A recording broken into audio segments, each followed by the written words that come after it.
Yeah, you just had a feeling that this is not all the way onto the bat. Raza claims it. PSL এ অনবদ্য performance করে এবার IPL এ ভাগ্য খুলল রিশাদের। 5 কোটি টাকায় খেলবেন মাত্র 3টি ম্যাচ। দর্শক, প্রথমবারের মতো গিয়েছিলেন বিদেশি ফ্র্যাঞ্চাইজি লিগে খেলতে। সেই রোমাঞ্চের সঙ্গে পারফরমেন্সও ছিল ভালো। লাহোর কালান্দার্সের হয়ে পিএসএল এ 5 ম্যাচ খেলে নেন 9 উইকেট। অথচ দেশে ফিরতে হয়েছে বাংলার 2 পোস্টার বয় রিশাদ ও নাহিদ রানাকে। কেননা কয়েকদিন ধরে ভারত পাকিস্তান পাল্টাপাল্টি আক্রমণের মধ্যে হামলা হয় রাওয়ালপিন্ডি স্টেডিয়ামের পাশেও, তাই তো বন্ধ হয়েছে পিএসএল।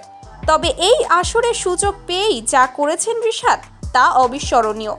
অন্যদিকে পিএসএল এর সাথে বন্ধ হয়েছে আইপিএলও, কিন্তু 17 তারিখ থেকে শুরু হবে আবারও। তবে সমস্যা হচ্ছে অস্ট্রেলিয়া ও আফ্রিকার খেলোয়াড়রা আবার আসতে রাজি না আইপিএলে, তাই তো বেশ কিছু প্লেয়ার আবারও দলে নিবে ফ্র্যাঞ্চাইজিগুলো, যেখানে রিশাদকে দলে নিতে আগ্রহ প্রকাশ করেছে পাঞ্জাব কিংস।